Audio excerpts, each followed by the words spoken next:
Hi, everyone. We're still waiting for a couple more people to arrive, and then we'll get started at 2 minutes past the hour.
Alrighty, we'll go ahead and get started. Hello, everyone, and thanks so much for joining us today.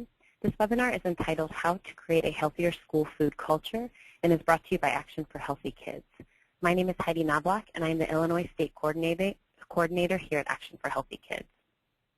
We have two presenters joining us today. Caroline Rafael Blanco, who's the Regional Field Manager of the South and Southwest at Action for Healthy Kids, and Melody Griffin, who's the Florida State Coordinator at Action for Healthy Kids. Let's review some logistics before we get started. Once you're linked in, you'll see a control panel, usually on the right-hand side of your screen. You can use your telephone or speakers to listen to the presentation, but everyone will be muted to avoid static and background interference. There's a dialog box at the bottom of your control panel. You can type questions into the dialog box as we're going along, and we'll try to get them answered later in the presentation or via email following the webinar. And finally, this webinar is being recorded, and links to the recording and the handouts will be sent to you within a couple of business days after the webinar.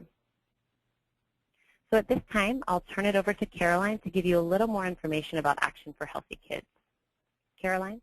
Great. Thanks so much, Heidi. So let's go ahead and get started. First, I'd like to give you a little background about Action for Healthy Kids if you're not familiar with our organization. Action for Healthy Kids fights childhood obesity, undernourishment, and physical inactivity by helping schools become healthier places. We consist of moms, dads, teachers, students, school and community leaders, and school wellness experts who have really banded together to create a healthier learning environment for our children at the school level. We believe that everyone has a part to play in ending the nation's childhood obesity epidemic, and Action for Healthy Kids programs, tools, and resources really help to make that possible. So we were founded in 2002 by former Surgeon General David Satcher, and today we have more than 60,000 members. We also have partners with dozens of professional associations, government agencies, corporations at the national and local level. So our goal is to really create school communities where children learn how to make healthy choices. So this presentation is part of Action for Healthy Kids Parent Leadership Series. So you can see a list of our webinar series on the screen. Action for Healthy Kids believes that parents really play a crucial role in creating healthy school communities. We found that school communities, which include a strong parent advocates, are generally more effective at creating changes which are really sustainable and permanent at the school level. So that's why we've developed this series to provide parents and school wellness advocates the tools and knowledge and resources that you'll need to really help make your efforts a success. So on your screen, you'll see the different topics that we covered as part of our Parent Leadership Series. So we encourage you to sign up for our webinars, or if you've missed a webinar, they're also listed on our archived sessions, so you can go back and listen to a previously recorded webinar and review the handouts and resources that are available on our website. So today's webinar will cover how to create a healthier school food culture. So it'll focus on what is a healthy school food culture, school food regulations, best practices, and some examples that we've seen from schools across the nation, some ideas for action, so ideas for programs or resources that you can use at your school. And most importantly, sustainability. So we really want to focus on sustaining the success of your efforts. So I'm going to go ahead and pass it over to Melody so that she can get started. Great. Thanks, Caroline. So when we talk about a healthy food culture, there are really three things we're looking at. We want to make sure that you have the policies and practice in place in order to consistently ensure that students receive messaging about healthy food. And I think something that's really important that we may sometimes forget about is ensuring that staff and parents are always acting as role models for our students. If kids get conflicting messages, it's harder for them to want to implement these healthy practices. So make sure when you're thinking about your students, you're also thinking about your parents and your teachers and how you can affect them. Of course, parents can control some of these practices and can have influence over others. So we always encourage our parents to actively engage with the schools. Well, we know that it's important to have a healthy food culture because studies show that the availability of snacks and drinks sold in schools to higher intakes of calories, soft drinks, and total fat and saturated, I'm getting stumbled on my words. Studies have related the availability of snacks and drinks sold in schools to higher intakes of calories, sugary drinks, total fat and saturated fat, and lower intakes of key nutrients, fruits, vegetables, and milk. That's essentially telling us if there's items with low nutritional content available, then that's what the kids are going to eat, and they're going to miss out on those really important nutrients that they so desperately need.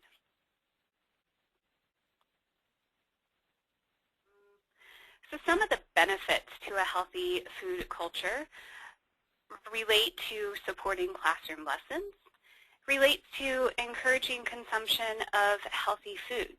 Students are less likely to suffer from conditions such as obesity, diabetes, hypertension, and even cavities when we have a healthy food culture. Our healthy school food culture also demonstrates a school's commitment to promoting healthy behavior among its students, families, and staff, and sending a message that health is a top priority.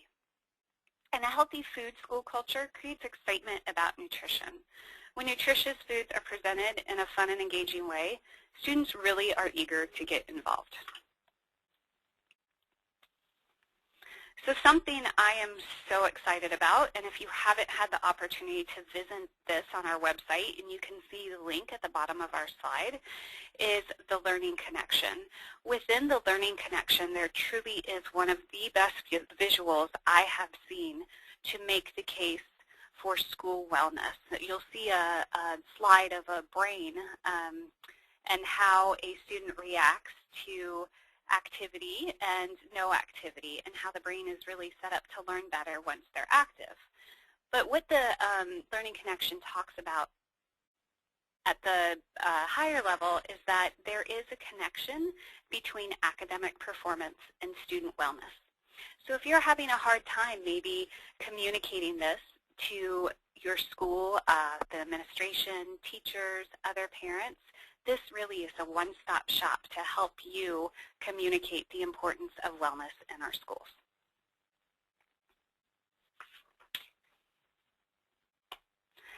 So we'll talk a little bit about competitive foods. And really competitive foods are just that. They are considered to be competitive because they compete with school meals for student dollars. Current federal nutrition criteria for foods sold outside of meals only apply to foods of minimal nutritional value, such as hard candy and popsicles, and do not address calories, saturated fat, trans fat, sodium, or other key nutrition concerns. At the state level, 2/3 of states have weak or no nutrition standards for food sold outside of meals. And only about half of our elementary, middle, and high school students are in a school with nutrition guidelines for food and drink sold outside of school meals. This is really important because it has been shown that students in states that have stronger laws governing the nutrition content of competitive foods and beverages experience lower weight gain. So really, we can help our students stay at a healthy weight if we ensure that they have strong laws and governing the wellness at their schools. So we can talk a little bit about Healthy Hunger-Free Kids Act of 2010.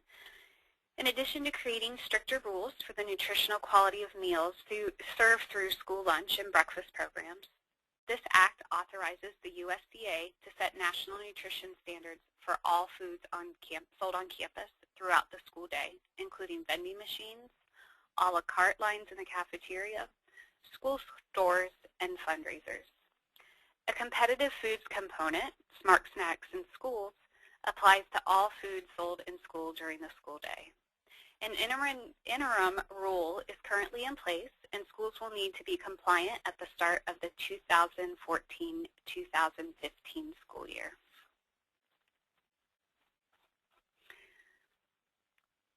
So it's kind of unclear as to what extent share foods, those that are not sold, like birthday, cupcakes, school events, snacks, will be covered with these new rules.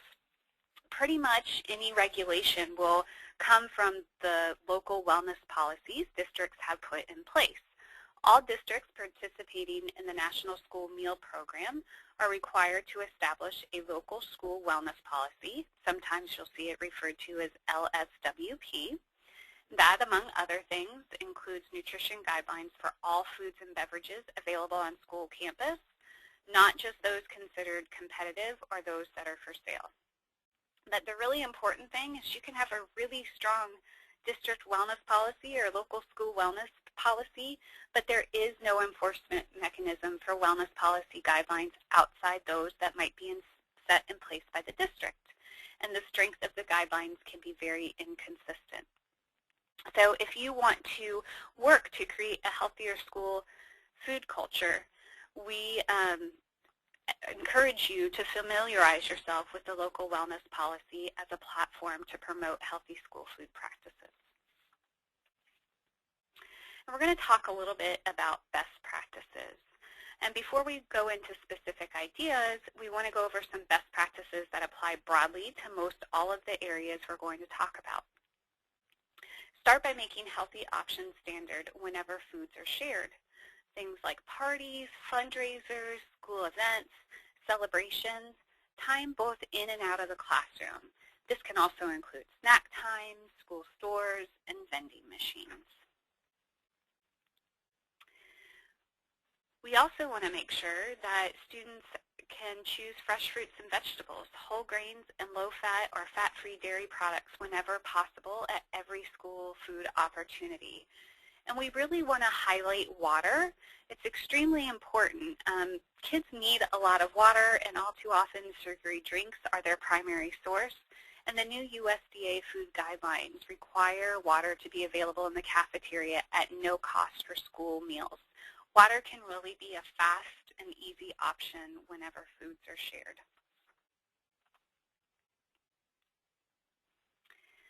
We want to encourage schools to limit or eliminate unhealthy choices that interfere with nutrition education, can send conflicting messages about what we value, or even make it harder for kids to internalize healthy habits.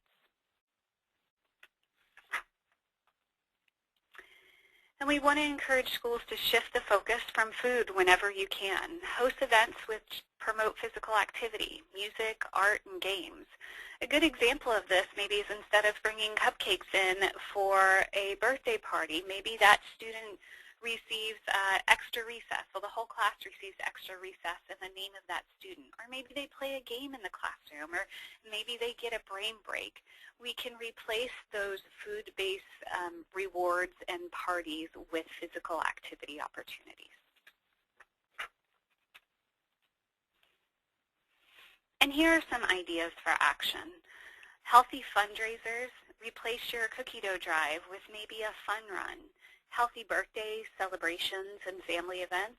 Again, maybe the children get an extra 5 minutes of recess for a birthday party. Healthy non-food rewards. These can be relatively inexpensive, like stickers or pencils, or maybe it's even a free homework pass. Healthy snacks, nutrition, education, and promotion, and healthy concessions and competitive foods. And I'm going to go ahead and turn it back over to Caroline so she can talk to you a little bit more about healthy fundraisers. Great. Thanks so much, Melody. And I am going to just provide some more details on what Melody was previously discussing. First, we're going to start with healthy fundraisers. Parent groups really play a large role in choosing and even running the fundraisers. So PTAs, PTOs, they choose fundraisers which support sports, music, technology, the arts. So really looking at your school and seeing if your fundraisers really promote a healthy living. So here's an example of healthy fundraising. Unfortunately, it's very easy to make money selling unhealthy things. The good news is that there are more and more companies out there that are offering either non-food or healthy food fundraising options. So there's different opportunities for school or PTO-run events to make it really easy to plan a healthy food, non-food, or even, as Melody mentioned, some physical activity-based fundraisers, so like the Fun Run. But schools always ask, are those fundraising opportunities profitable? So as more and more schools put on non-food and healthy food fundraisers, it's becoming clear that they can generate profits for schools that are equal to or even greater than profits from selling those low-nutrition food fundraisers, so things like the cookie dough. So look at some of the examples on the table. Selling sports bottles with your school's logo, a walkathon, having sponsors for these events really helps generate a significant amount of funds. Scratch cards, script programs for school families to belong to the grocery store. So there's different opportunities and ideas that we also have available on our website and that we'll be sending with our follow-up handouts after today's presentation. So here's some additional fundraising options. Here are some ideas for fundraisers that involve healthy foods and those that don't involve food at all.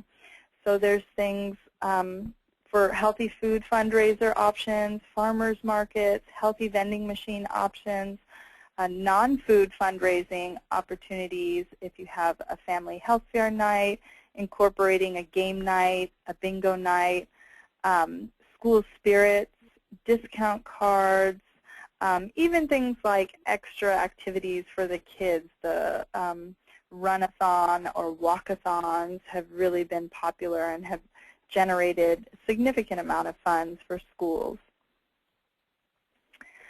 So some ideas for active fundraisers are the best way to go. They get your school community practicing healthy habits in a fun way. So like we mentioned, the walk-a-thon, the run-a-thon, school dances, family obstacle courses, even teacher-student competitions. We've really seen that that's been very popular, where it involves both the teachers, the students, the family, the community. All of these we've seen done at schools nationwide have really been successful. So one example of a success story that we've had in one of our schools in Ohio, it was a tradition to plan the regular, type of a fundraiser. So although the PTO was really great about organizing some academic-based fundraisers like a history-a-thon or a math-a-thon, a parent at the school, Kelly Schultz, she wanted to really focus on making it a healthy fundraiser. So some of the rewards that were offered for these academic fundraisers were things like buffet lunches at local restaurants. So she wanted to really focus on making the overall fundraising event healthier. So she offered to chair the fundraising event, and she organized what they called a hippity hopathon. So it sounds funny, but it was actually a huge success. Students were encouraged to collect pledges for their participation. Depending on how much money they earned prizes like extra recess, like Melody had mentioned, the right to attend a dance at the school that was DJ'd by local radio talent. And if they raised a certain amount, then they could actually take home one of these hippity hop balls that they used for the fundraising event. The event was such a success that parents were actually calling Kelly afterwards and asking if they could purchase some of the additional hoppity balls that were used for the events because they wanted to give it to the siblings of the children. So they saw a huge success in that all of the students participated, the parents loved the idea, and it really helped promote physical activity for the students as well. So another focus area for a healthy food environment at schools are healthy birthdays, celebrations, and family events. So we'll start with birthdays. Students' birthdays and holidays are the most common events that schools celebrate. At some schools, kids can eat birthday treats as many as 25 times per year or more. So when you add in parties for holidays, such as there may be some Halloween activities coming up this week or even Valentine's Day, the amount of calories really do add up from the sugars from these foods that the children can consume in the classroom over the course of the year. A recent study published in the Journal of Nutrition showed that kids can eat as many as 1/3 of their calories that they need in a day at a typical half-hour birthday party. So even if some classroom treats aren't provided in the actual classroom, we've seen parents actually send home large cupcakes or unhealthy sugary treats for students to take home with them. So even if they're not eating them at school, promoting unhealthy options we've seen as happening. So here are some ideas for healthier birthday celebrations. You can ask teachers to establish some birthday guidelines for their classrooms, or even see if the principal or the PTA or PTO will help establish school-wide guidelines. So it's not just for individual classrooms, it's for the entire school. So some ideas for healthy birthday options could be that the student could be the teacher's helper for the day. Parents can donate books to the classroom so that they can use that for their reading activities. The student can choose a game or activity or even music that the kids can listen to that day. They could even receive, a special 5 minutes extra of recess time, as was mentioned, or having special time and activity with the teacher or principal or even other adults. So looking at other opportunities that you can promote healthy birthday options. So some other ideas for holiday parties or other types of celebrations really focus on non-food or physical activity type of rewards. Give children extra recess time instead of the party. Get students involved in planning and preparing for the actual celebration. So let them make the decorations, the favors, choose the activities, the games for the day. Organize the community project instead of a party. So that way you're getting, if there's an after-school program or if there's a family health fair night, you can really incorporate some healthy options into those events as well. Ask the students also to come up with some healthy party ideas. That really gets students more actively involved if they're actually helping to plan the event as well. Ask parents to send in healthy recipes and ideas for activities, games, and crafts to help create a healthy classroom party guide to distribute to parents. So we have a great planning guide that's available from our partners as well, that's listed right here on this website, as well as will be included in our handouts that we send with today's presentation.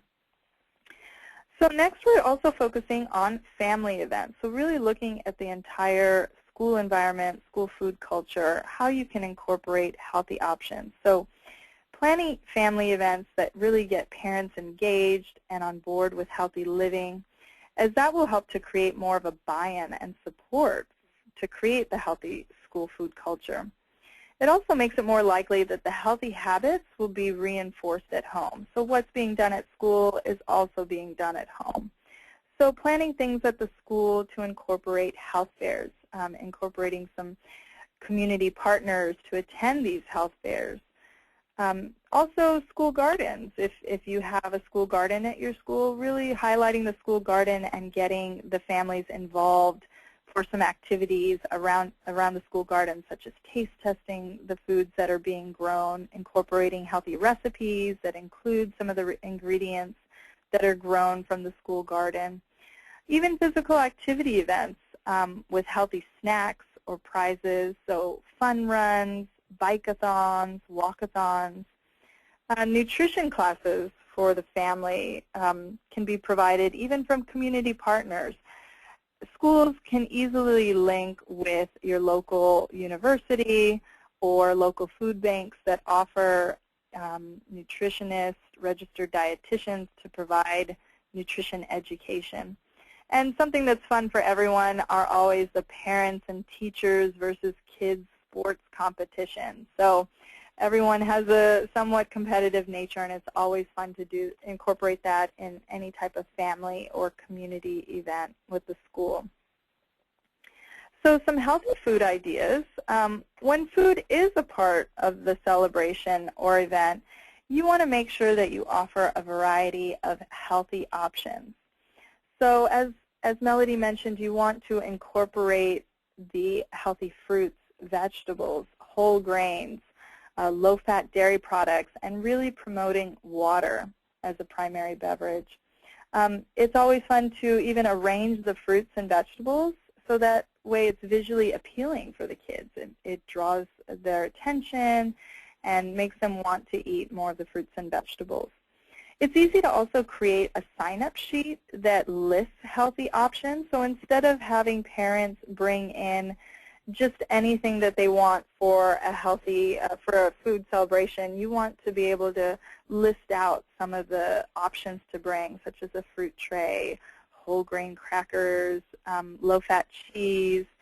You want to be able to provide a list of healthy options for parents to sign up with.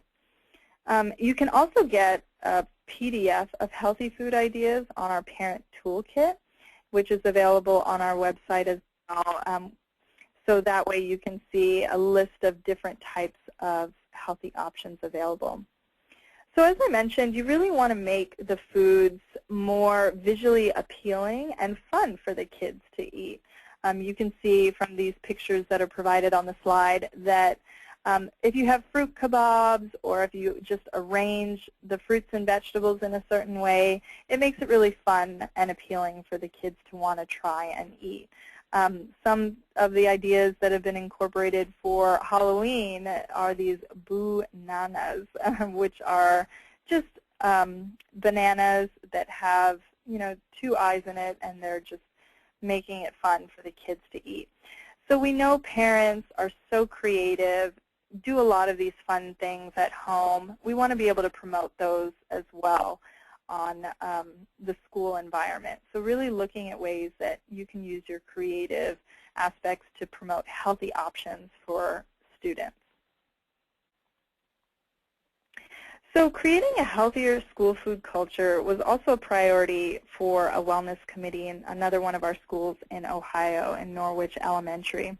They actually used the Action for Healthy Kids school wellness program called Game On, the Ultimate Wellness Challenge.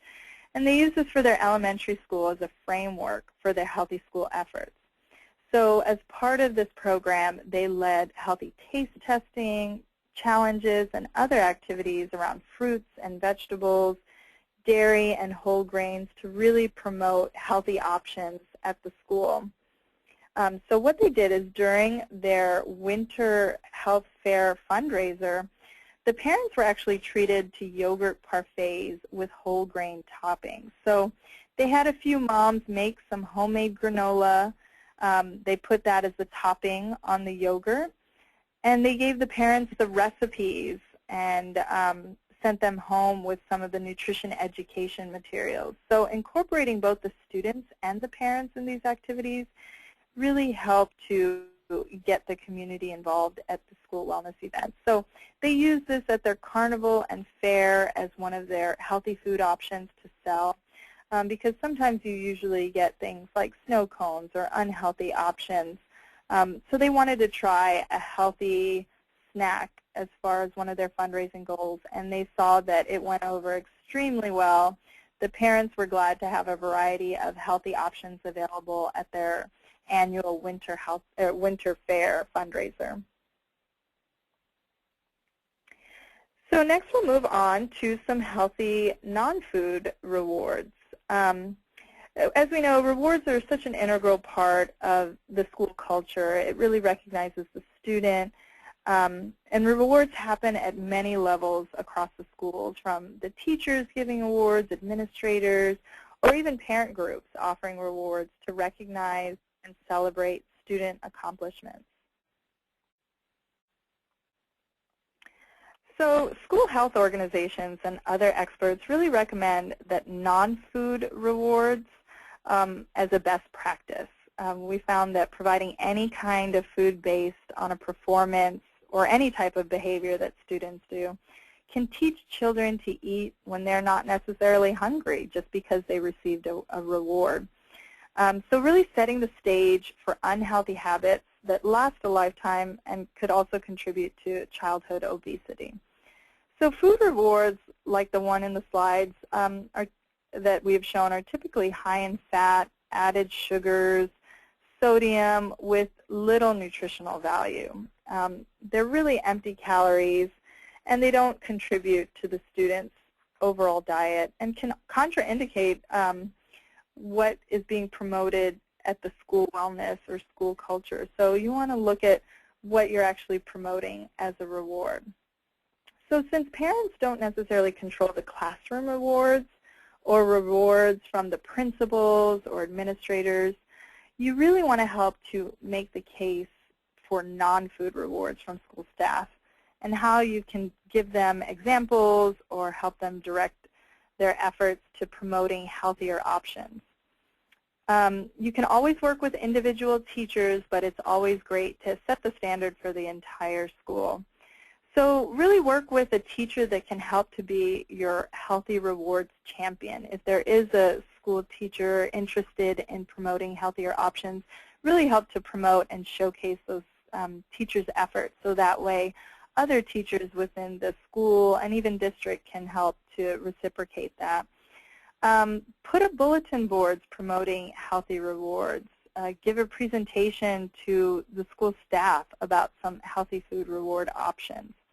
And really recognizing teachers who give out the healthy non-food rewards. So if they are giving extra recess time or time spent with the teacher or principal, you really want to recognize those efforts.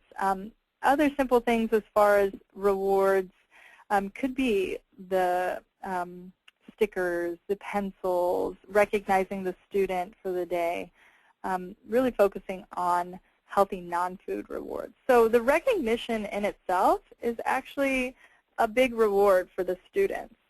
The goal of rewarding the student is to help them really focus on their positive behaviors and create motivation for learning. So recognizing students is the powerful reward in itself. So consider recognizing the student during a morning announcement, at a school assembly, if there is a bulletin board as part of putting their photo up as part of their recognition award, and even highlighting the student on the school's website. This is a great way to promote it to all of the school community. Most kids really enjoy hearing their successes acknowledged in front of the other students, so that way other students can hear what they're doing and want to also follow that student's success. So really don't underestimate the power of small personalized efforts as well. Even a phone call to the student's parents or an email to the student's parents, a handwritten note, or even a type of certificate or recognition. All of these things are small things that can easily be done as a type of healthy non-food reward.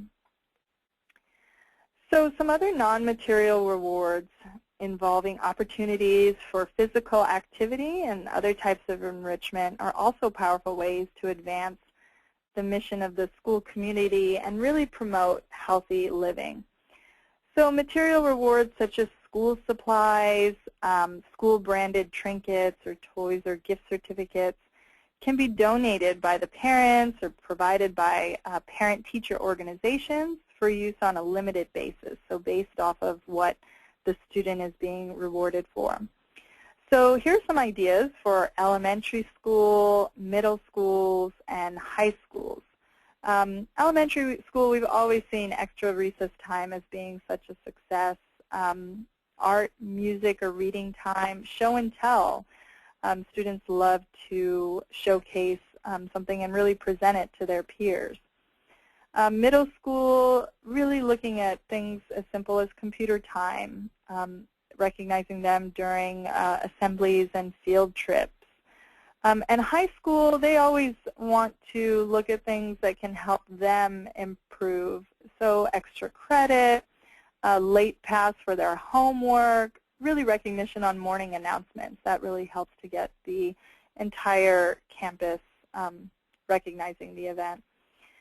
So if you look at what your PTA or PTO is doing as far as promoting healthy non-food rewards, you want to make sure that you're sending out a consistent health message. So looking at your PTA calendar and seeing what you have as far as if you're promoting one healthy activity 1 month and the next month you may not necessarily be promoting healthy activities. Really focus on trying to make it consistent so you're not sending conflicting messages. So here are some other good rewards for PTOs or PTAs to give out as far as sports bottles, movie passes, school-branded apparel. Kids definitely love. Special time with the teacher. This is simple, but students love to get one-on-one time with their teacher. Any type of bike-a-thons, things like that, raffles for bigger prizes. Those are easy ways that you can incorporate sending a healthy message from your PTA or PTO. So I'm going to go ahead and pass it back to Melody to focus on some of our other activities. Great. Thanks, Caroline. As we know, children need snacks to keep their busy bodies and minds going. And as much as 30% of kids' daily calories come from snacks. And if they're eating processed grain-based snack foods, which are very popular, over 2/3 of those calories may be coming from added sugars. So it's really important that we provide ways for our students to eat well-balanced, nutrient-rich snacks throughout the school day to help ensure they don't get too hungry between meals, which can lead to overeating when mealtime arrives. We have 3 recommended strategies for healthy snacks. Number 1 is model healthy snacking. You can ask teachers to make a point of eating healthy snacks and drinking healthy beverages in front of the kids. We can encourage them to talk to kids about how they feel better, stronger, and smarter when eating this way. The same goes for parent volunteers working in the schools. I know often we hear teachers or volunteers saying, I can't live without my Coke or, this sugary beverage, even if they put it in a dark container so the kids aren't aware of what they're drinking. It's better than having a soda sitting on their desk. Also, see if the school can put a big fruit bowl instead of candy in the front office, available for any staff, students, and parents to help themselves. While we realize there might be a cost associated with this, we would ask that you brainstorm ways to keep it full. Maybe donations from stores, your PTO funds, donations from families, or other options out there. This small effort sends a strong message to anyone entering the office that the school is healthy and values healthy eating. Our second strategy for promoting healthy snacking is to use messaging and different nutrition education. So you can hang up colorful posters around themes and promote them in your newsletters, on your website, and on flyers you send home. And there are numerous free resources out there where you can get really high quality posters. Use USDA's My Plate icon in messaging. Promote Eat a Rainbow message. Use Go, Slow, and Woe. Go foods can be eaten almost any time. Slow foods should be eaten less often, and low foods should be eaten only once in a while or on special occasions. Ask if you can conduct periodic taste tests of healthy snack items in the classroom, in the cafeteria, or maybe before or after school. If children try something and like it, they're more likely to ask their parents if they can have it at home. And I've seen some schools send home almost tasting report cards where students will indicate they tried an item and how they feel about it. And this really gives parents a great insight into what their student likes and what they can provide for their student at home. Volunteer to make a classroom chart that tracks when kids bring in fresh fruit and veggies for a snack. Consider offering a non-food reward when students reach certain milestones. There's a veggie and fruit tracker available through USDA. It's nice and laminated, and you can get it for free to your school. Depending on your school population, be sure to be sensitive if you take this approach, as some families may not be able to afford daily fresh fruits and veggies. Our third strategy is to come up with ideas for providing healthy snacks as part of your initiative. Some families might be willing to provide extra snacks for kids who can't bring them, and maybe the PTO or PTA has funds they'd be willing to contribute. Don't be nervous or scared to seek community partners and funding opportunities that could help your school provide healthy snacks. For example, maybe you can partner with a local grocery store that would be willing to donate fruits and veggies.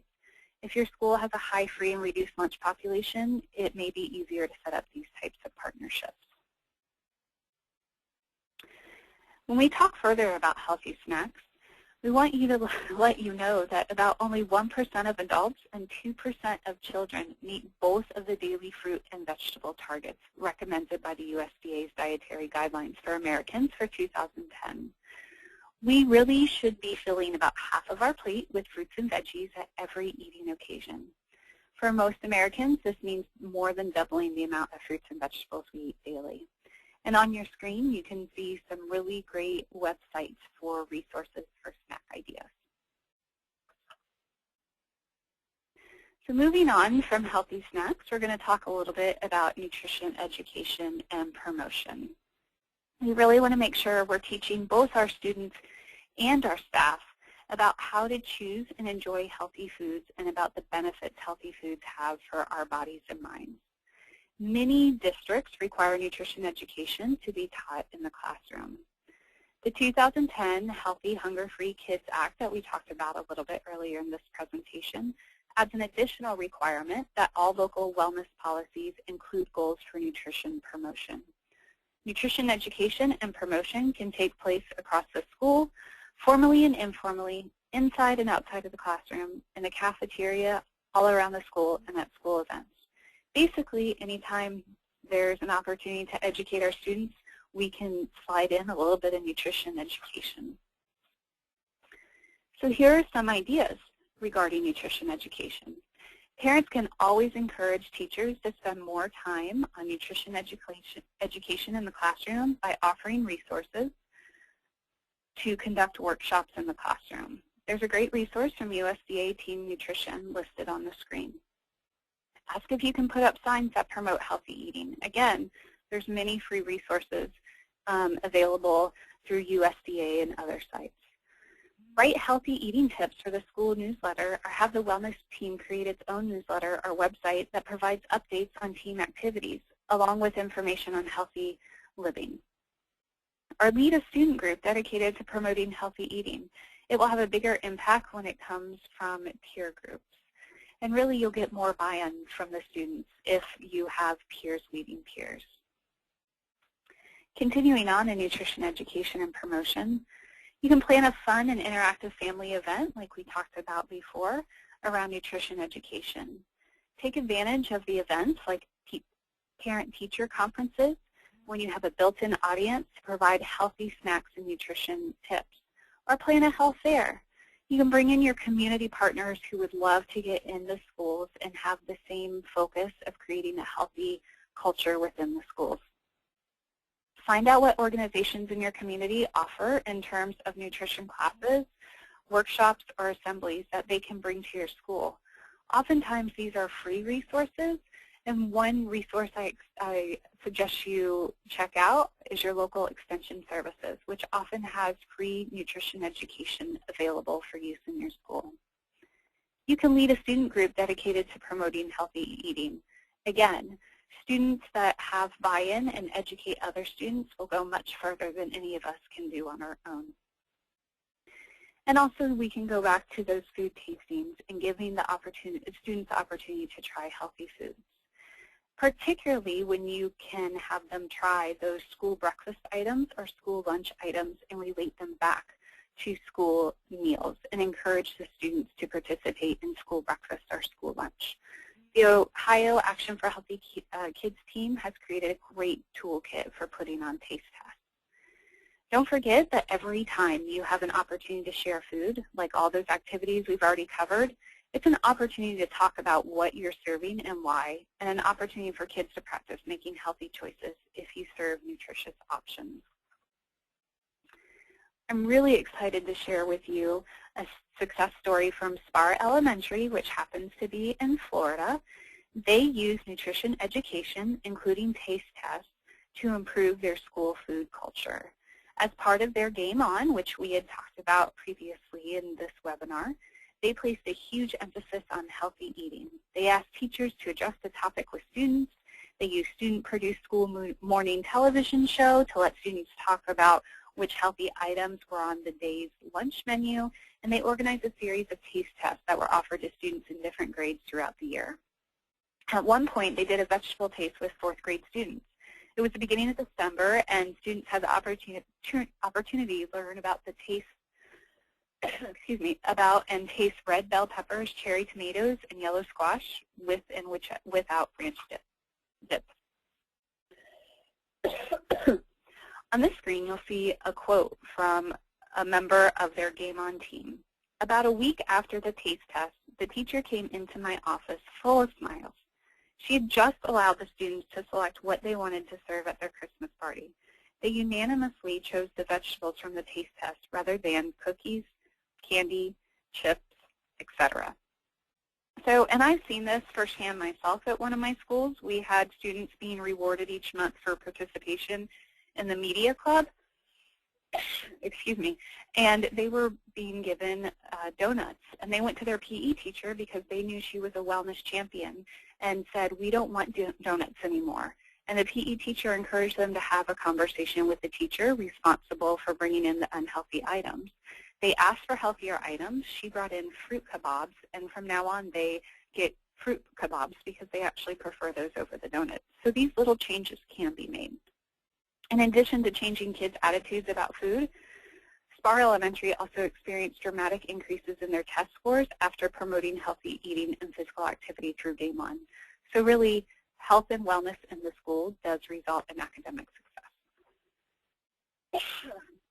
The next thing we're going to talk about, and Caroline mentioned this a little bit, is our school gardens. A 2010 study of 238 middle school students showed that kids in schools offering cooking and gardening classes integrated with classroom curriculum scored higher on nutrition knowledge and showed stronger preferences for green leafy vegetables. Younger students increased fruit and vegetable intake by nearly 1.5 servings per day. It is so valuable for children and adults to gain hand-on experience learning about real healthy food. Plus, kids are more willing to try new foods when they grow the food themselves. Garden to cafeteria programs, where produce grown in the school garden is served in the cafeteria, and youth farmers markets make school gardening even more educational and sustainable. We really encourage you to explore your local resources in your area to get started. Gardens really seem to be a focus area for many organizations, not only for resources, but also for funding. So there's many resources that you can tag into in order to get funding for your garden. There are also resources listed on the slide. There are comprehensive websites and toolkits out there for school gardens. Grants for school gardens are available from many of these sources. The National Gardening Association offers grants programs through different partners. There are many other businesses, foundations, and organizations like Action for Healthy Kids. And you can visit our website to learn about our current grant opportunities and also check out Lowe's and Whole Kids Foundation. And again, I would encourage you to partner up with your local extension office and to see if they might have any funding to help you with your school garden. Another thing to address with school gardens is the Farm to School program. We really can't not address this this webinar without talking about Farm to School, which connects K-12 schools and local farms with the objective of improvement student nutrition, providing agriculture, health, and nutrition education opportunities, and supporting local and regional farmers. At its core, Farm to School is about establishing relationships between local foods and school children. Farm to School programs usually include some of the components listed on the slide, which includes inclusion of local products in school meals, breakfast, lunch, after-school snacks, and in taste tests, educational tools, and classroom snacks, as well as introduction of food-related curriculum development and experiential learning opportunities through school gardens, farm tours, farmer in the classroom sessions, and many others. We encourage you to visit the National Farm to School Network to learn more. So moving on from school gardens, we're going to talk a little bit about healthy concessions and competitive foods. Concessions sold at school events, vending machines, a la carte lines, which are foods sold individually in the cafeteria, and school stores also provide an opportunity for schools to send consistent, positive health messages. A la carte lines are usually operated by nutrition services. Concessions, vending machines, and school stores may be run by the school, nutrition services, parent-teacher organization, booster clubs, a sports program, or another group. Really, the possibilities are endless. These types of sales provide fairly easy and lucrative money, often by selling unhealthy foods to students. So how can we make a healthy culture when it comes to concessions and competitive foods? Well, find out who runs them. And once you do, approach the group in a very friendly and professional manner. Explain that your wellness team is trying to create a healthier school environment and that you'd like to discuss the possibility of offering healthier choices. This is a great time to become really familiar with your district wellness policy and use it as a platform whenever you can. It may address vending machines or school stores and make recommendations or set rules regarding these healthy or really unhealthy choices. If your school is not considering healthy choices in their vending machines or in their school stores, this is a great time to encourage them to do so. And with this, I'm going to pass it back over to Caroline.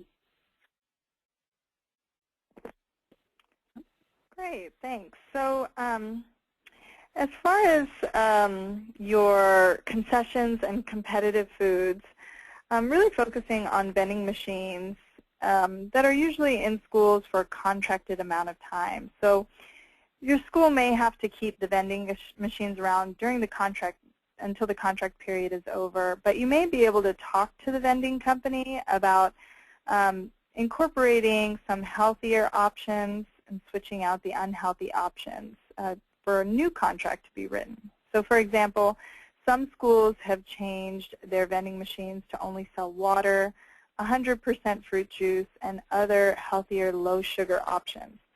Try pricing the healthier items cheaper than the less healthier options, and also try placing the healthier options at eye level. So things like putting the healthier food options or the water in the beverages at an eye level, whereas the unhealthier options are lower in the vending machine. So really convince the school and the community members that changes are win-win. So concessions, competitive foods will continue to help make money and students will be consuming healthier food and drink options. So there is a concern that schools will lose revenue if they switch to healthier foods in their vending machines or other competitive food venues. CDC actually summarized the evidence of financial impact on schools that have implemented strong nutrition standards, and they found that while some schools report an initial decrease in revenue after implementing nutrition standards, a growing body of evidence really suggests that schools can have strong nutrition standards and maintain the financial stability.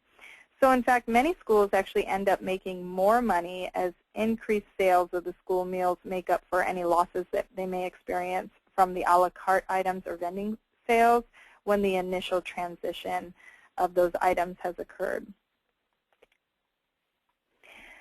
So focusing on the standards for competitive foods, the Healthier U.S. Schools Challenge is a voluntary certification initiative that's established by the USDA to really recognize schools that have created healthier school environments through the promotion of nutrition and physical activity. So it's an awards program. Schools work on different initiatives related to many of the topic areas that we've covered in today's presentation. And based off of the areas within the school wellness environment, schools are awarded either the bronze, the silver, or the gold achievement awards. And there is also monetary incentives when schools reach the different levels. So that's why it's also a win-win for schools to have a healthier school food environment and apply for these national awards, because there is monetary incentives involved as well. So programs can include specific criteria for competitive foods that can be used as a guide for selecting healthier options. The criteria will be updated to reflect the new standards for competitive foods as part of the Healthy Hunger-Free Kids Act. And the Healthier U.S. Schools Challenge also has a competitive foods calculator, so you can visit their website, plug in the nutrition information from your specific food items that you're interested in having available a la carte or via the vending machines to really see if they meet the criteria. So we'll be sending these resources out that are included as part of these links, as well as that are available on the parent toolkit. And you can also check out your extension agencies to see resources that they have available as well. So some sale options. Here are a few ideas for healthier foods for vending machines and school stores, a la carte items. Always look for items that are low fat, low sodium, and low sugar. You can also sell non-food items like school supplies, sports bottles, and merchandise that feature the school's logo. So here are some healthy options that can be made available within your school. So lastly, we want to focus on sustainability. It's one of the primary focuses and one of the most important things as you're developing your healthy school food culture. You want to make sure that the programs or the policies that you have in place are really sustainable. So what can you do to ensure that your healthy school food initiatives will really take hold and become a part of the permanent school wellness environment year after year? So there are two approaches for creating change for sustainability to really help focus on your school food culture. The first approach is to put these healthy practices into action using the practices that we've just described, some of the examples, focusing on starting small and then expanding to whatever scale is feasible for your school environment. This is more of a focus on a grassroots approach, really addressing the issue from the bottom up and seeing what capacity the school has to where it can also be expanded within the district.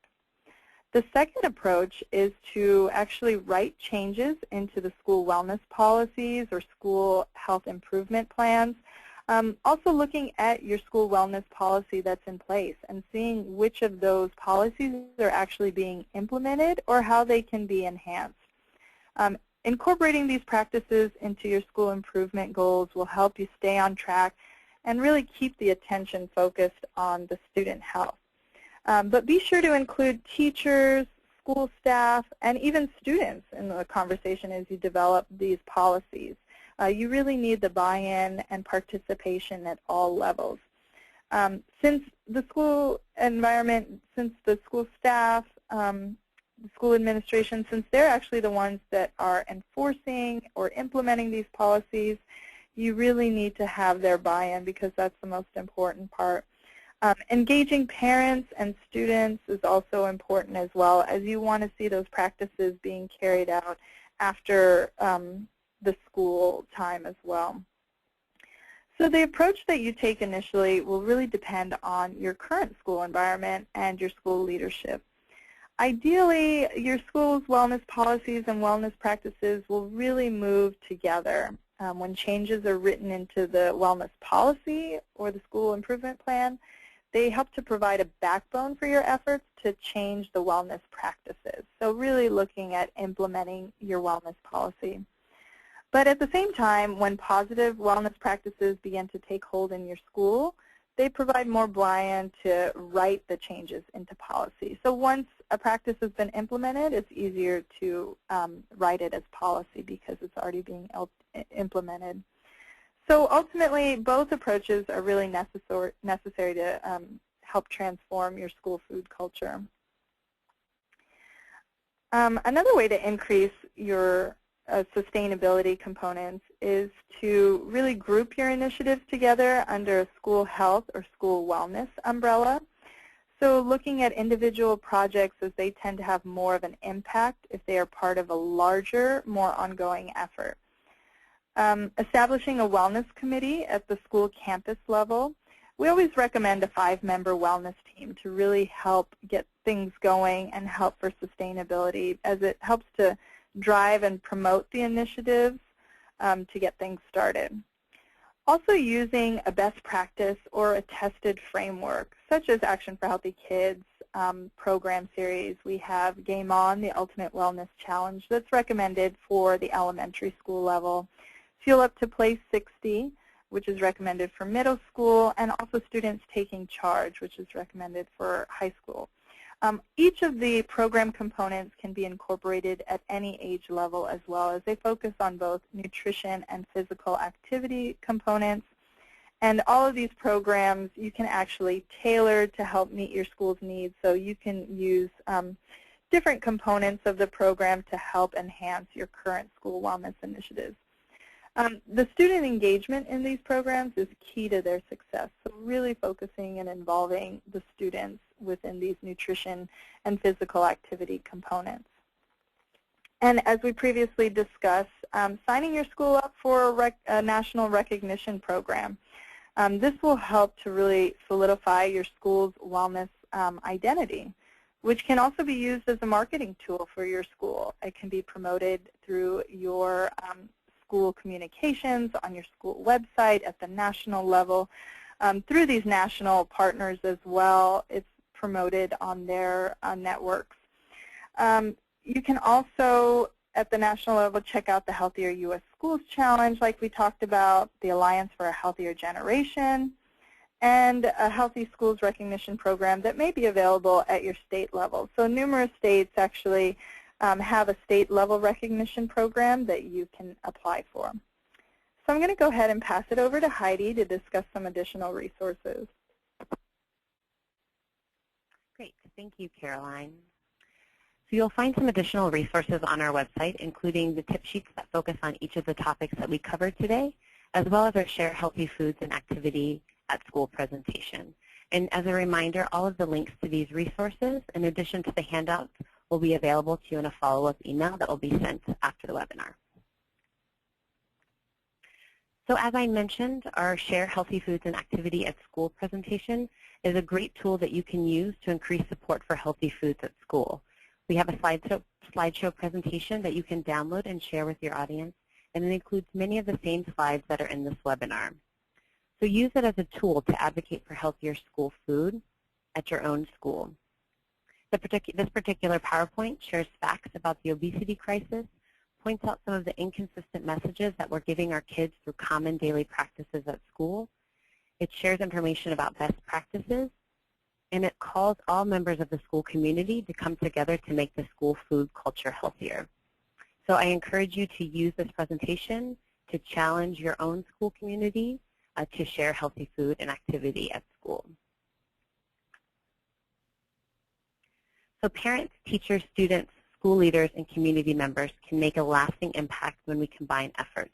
The key to providing children with consistent messages around health, nutrition, and physical activity is working together. So definitely use this presentation as a tool to try and get more people on board with school wellness and get more people just in general on board with the kinds of things and kinds of changes you want to see at your own school.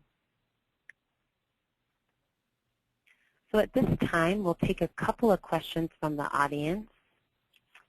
We have two questions. The first was regarding nutrition education.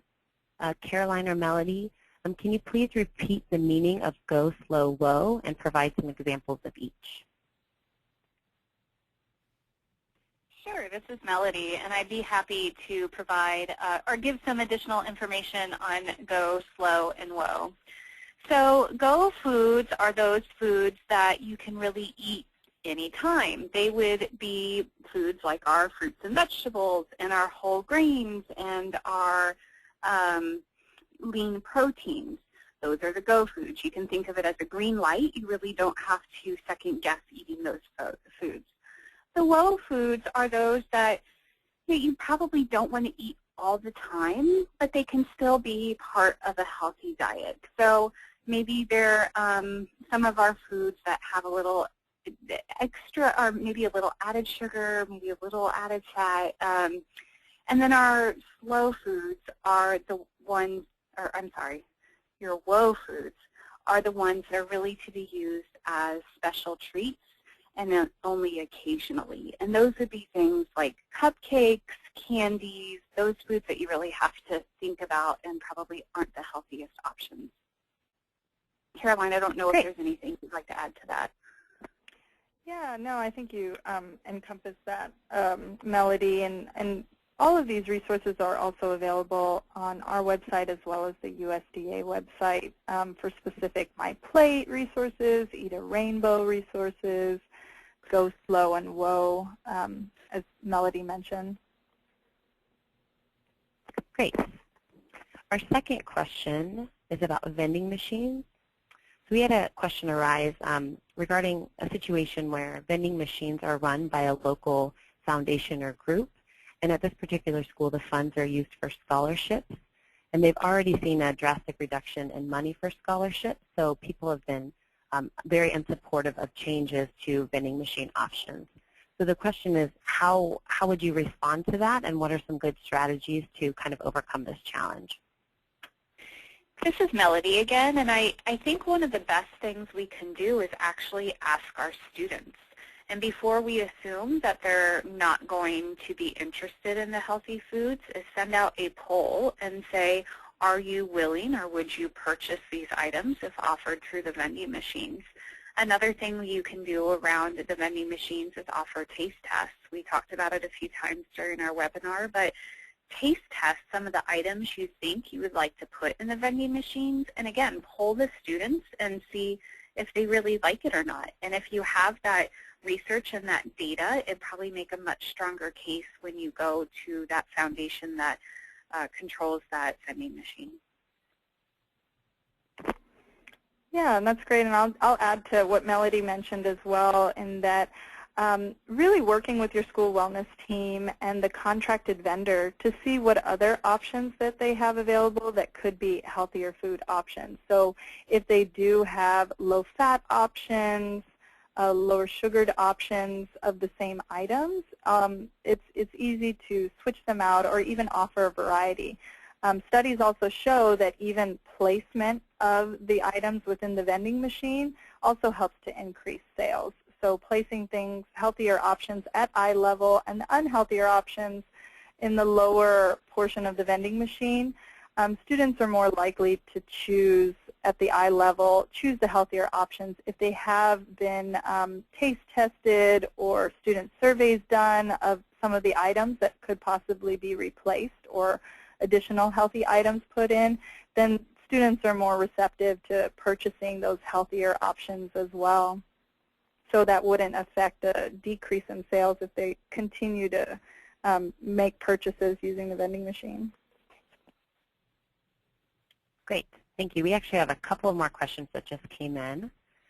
One question refers to minority neighborhoods. So schools that are in minority neighborhoods, sometimes there can be some unique challenges around making changes to the food culture and eating behaviors. So do you all have some strategies to suggest for overcoming some of these challenges?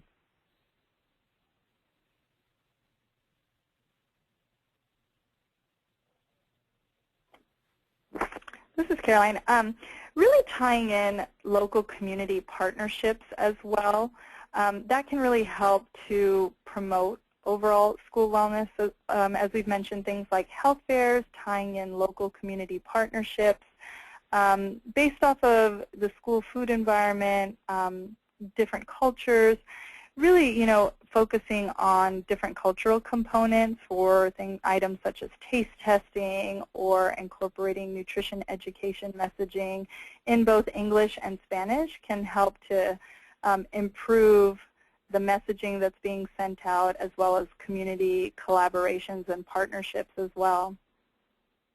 That might also be a great opportunity to get some student leaders to lead those other students and staff at the school, and try to target those students that are really interested in the healthy food options and physical activity, and empowering them to lead the other students to make healthy decisions. Great, thanks so much. Well, because of a lack of time, we want to be mindful of and respect your time. We'll go ahead and continue to move on, and if there are some additional questions that weren't answered, we can definitely address those on a one-on-one basis following the webinar. So that concludes our webinar today. As I mentioned, we'll send out a follow-up email in 2 to 3 business days with a link to the recording as well as the handouts and the links that were present in this presentation. It will also include a registration link for the next webinar in this series. So if you want to learn more about Action for Healthy Kids and how you can get involved with our mission and our movement, I encourage you to take the Every Kid Healthy Pledge and help us create a 100,000 person movement to make all schools healthier places. Taking this pledge takes just 10 seconds, and once you've signed on, we'll show you ways, both big and small, that you can turn your commitment into action. So thank you again, everyone, for joining us today, and have a great rest of the day.